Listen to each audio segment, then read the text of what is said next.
ये हादसा आखिर कब रुकेंगे? ये रोकना हुकूमती इदारों का काम है, वो क्यों अपना काम सही नहीं कर रहे?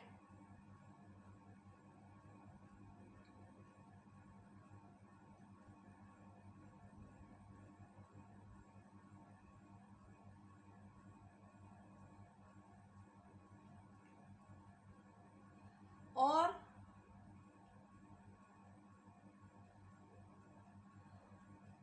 मेरी बहन आयशा अकरम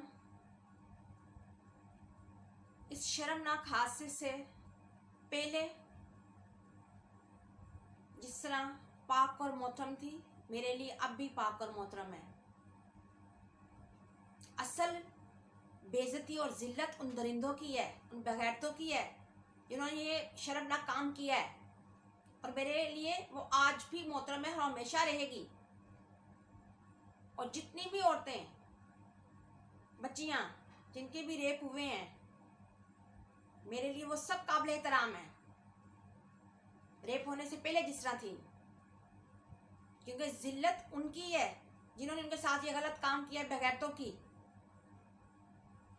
और ये क्या रवैया है हमारा घर वालों का? दुनिया तो बातें करती है, उसको तो छोड़ दें। अगर किसी बच्ची का, किसी औरत का रेप हो गया, उसको तो पहले घर वाले नहीं जीने देते, उसका जीना हराम कर देते, जैसे उसका कसूर हो, उसको सपोर्ट दे, वो बेचारी पे जुल्म हुआ है, उसको जीने की हिम्मत दे, वो उसका जीना हराम कर देते हैं। वो बेचारी तंग आके खुदकुशी कर लेती है, या वो सारी उम्र जिल्लत के साथ गुजारती है। दुनिया बातें करे, आप उसकी सपोर्ट बनेंगे तो दुनिया की उसको परवाह नहीं है। एक तो आप बातें करते हो, ऊपर से दुनिया करती है और उसका जीना हराम करते हैं। या फिर आप अपनी नाम ने हाथ गैरत के नाम पे, अगर किसी बेटी का या औरत का रेप हो गया तो घर वाले उसको गैरत के नाम पे कत्ल कर देते हैं। वाह, क्या इंसाफ है, क्या मर्दानगी है, क्या गैरत है।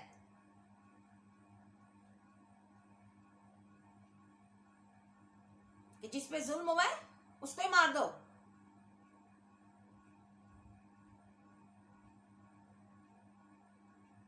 और हाँ, मैं हूं आयशा अकरम। हर औरत पूरी दुनिया में है आयशा अकरम जिसके साथ जुल्म हुआ है, और जिस औरत और बच्ची के साथ रेप हुआ है पूरी दुनिया में, मैं हूं वो, है हर औरत वो है। कश्मीर पे होने वाले आसिया, छोटी सी बच्ची का जिसका रेप हुआ है, उसको कत्ल किया गया है, मैं हूं वो, दुनिया की हर औरत है वो। ज़ैनब, पाकिस्तान में जिस बच्ची का रेप करके कत्ल किया गया है, मैं हूं वो, दुनिया की हर औरत है वो।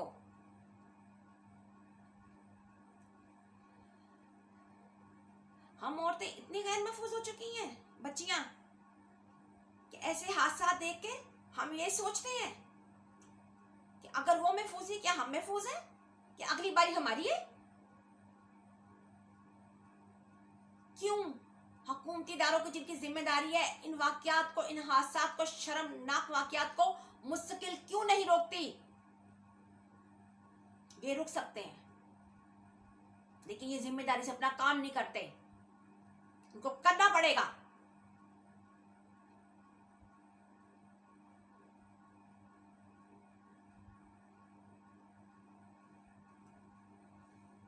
दोस्तों, मैं दुनिया में जुल्म होने वाली, रेप होने वाली हर औरत के लिए बात करती हूँ।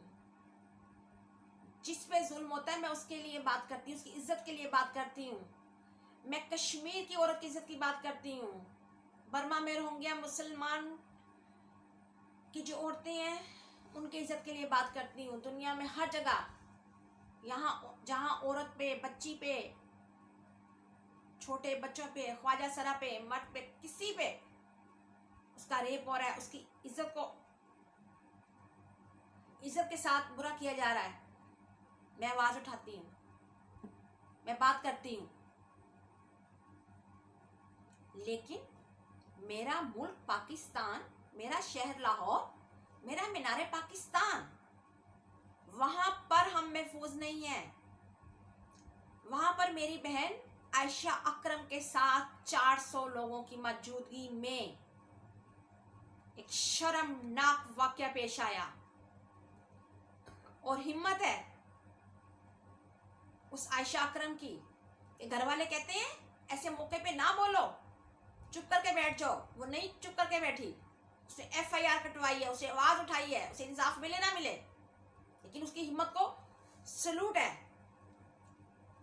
या घर वाले कत्ल कर देते हैं, भाई इस वाकये पे चुप कर जाओ, ये हमारी इतनी जिल्लत होगी है, इसको मार देते हैं, लेकिन हिम्मत है उस आयशा अकरम की, मेरी बहन की, उसने आवाज उठाई है, वो बोली है, और वो अपने हक के लिए, इंसाफ के लिए बोल रही है, लड़ रही है। उसे इंसाफ मिले ना मिले वो एक अलग बात है।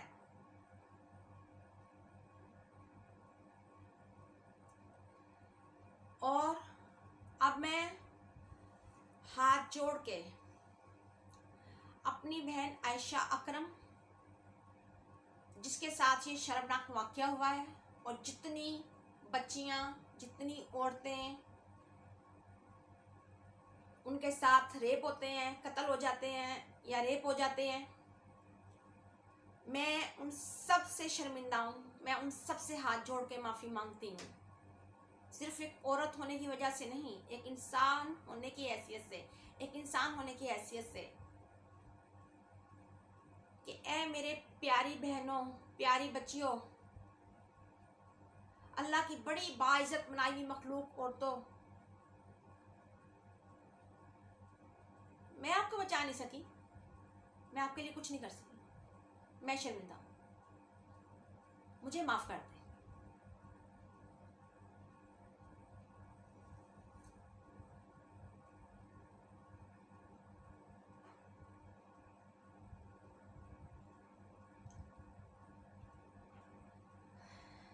अब मेरी भाई Imran Khan, chief minister of Pakistan Imran Khan से दरख्वास्त है, और चीफ जस्टिस ऑफ पाकिस्तान से दरख्वास्त है, और uncle Qamar Javed Bajwa, chief of army staff of Pakistan से मेरी दरख्वास्त है कि आयशा अकरम बहन के साथ जो जुल्म हुआ है, इस पर तो लोगों ने शोर मचाया है, आप काम करेंगे, मुजरिमों को कैफे किरदार तक पहुंचाएंगे, लेकिन ये जो इतने वाकयात हो चुके हैं उन पे शोर नहीं मचता। उन मुजरिमों को कैफे किरदार तक पहुंचाएं, और आयशा अकरम बहन को भी इंसाफ दें, ताकि आगे ये जुल्म होने बंद हों। और ये आखिर जुल्म कब रुकेंगे? ये आप लोगों की जिम्मेदारी है कि इन जुल्मों को, रेप को, और इस तरह के जितने जुल्म हो रहे हैं उनको हमेशा के लिए ख़त्म होना चाहिए। इसके लिए सख्ती से काम करें। और मेरी army chief of Pakistan Qamar Javed Bajwa से दरख्वास्त है कि आप, सलूट है आपके लिए, आर्मी के लिए मेरा, आप इस वतन के लिए अपनी जानें देते हैं, इस वतन की हिफाजत करते हैं, सुकून से बैठते हैं। आपका बड़ा इज्जत है हमारे दिलों में, अवाम के दिलों में बड़ा प्यार है, बड़ा एहतराम है। आप कहते हैं कि वतन धरती माँ होती है, हम उसके लिए जीते हैं, उसके लिए मरते हैं, उसको बचाते हैं, तो माँ तो औरत होती है। तो बराए मेहरबानी जरा गहराई में गौर करें कि औरत की इज्जत बचाना और उसको रेप होने से बचाना, ये भी आपकी जिम्मेदारी है। ये हुकूमती इदारों और पुलिस से कुछ नहीं होने वाला, ना सियासतदानों से कुछ होने वाला है। मेरी आपसे दरख्वास्त है आर्मी चीफ कि आप पर्सनली इस पे एक्शन लें, आर्मी खुद इस पे काम करे, आपके पास इतनी खुफिया एजेंसीज हैं, वो मिलके फर्स्ट प्रायोरिटी पे काम करें, और जिस तरह आप मुल्क की हिफाजत करते हैं इस तरह औरत की हिफाजत करें। और जितने ये जुर्म हो रहे हैं रेप के, औरतों, बच्चों, छोटे लड़कों, ख्वाजा सर, सबके साथ, इन सबको सख्त से सख्त सजा दें। इनके पीछे जाए ये कौन है, और इस सिलसिले को खत्म करें। जब आप एक्शन लेंगे तो इंशाल्लाह खत्म हो जाएगा। और मेरी अल्लाह से दुआ है कि आर्मी चीफ साहब, अल्लाह आपको हिम्मत और तौफीक दे ये नेक काम करने की, वरना इस मुल्क में माओ बहनों की इज्जतें, बच्चों बच्चियों की इज्जतें, ख्वाजा सरा की इज्जतें और छोटे लड़कों की इज्जतें, मर्दों की इज्जतें लुट रही हैं, लुटती रहेंगी। एक वाकये पे एक्शन लेने से कुछ नहीं होगा, इनको रोकना पड़ेगा हमेशा के लिए। और chief minister of Pakistan Imran Khan, chief justice और army chief of Pakistan Qamar Javed Bajwa, हम सब आपकी बहनें और बेटियां हैं, हमारा तहफ्फुज़ करना आपकी जिम्मेदारी है। और मैं दुआ करती हूँ अल्लाह से कि अल्लाह आपको ये नेक काम पूरी जिम्मेदारी से करने की तौफीक दे। और अब मैं इजाज़त चाहूँगी। अल्लाह हाफिज़।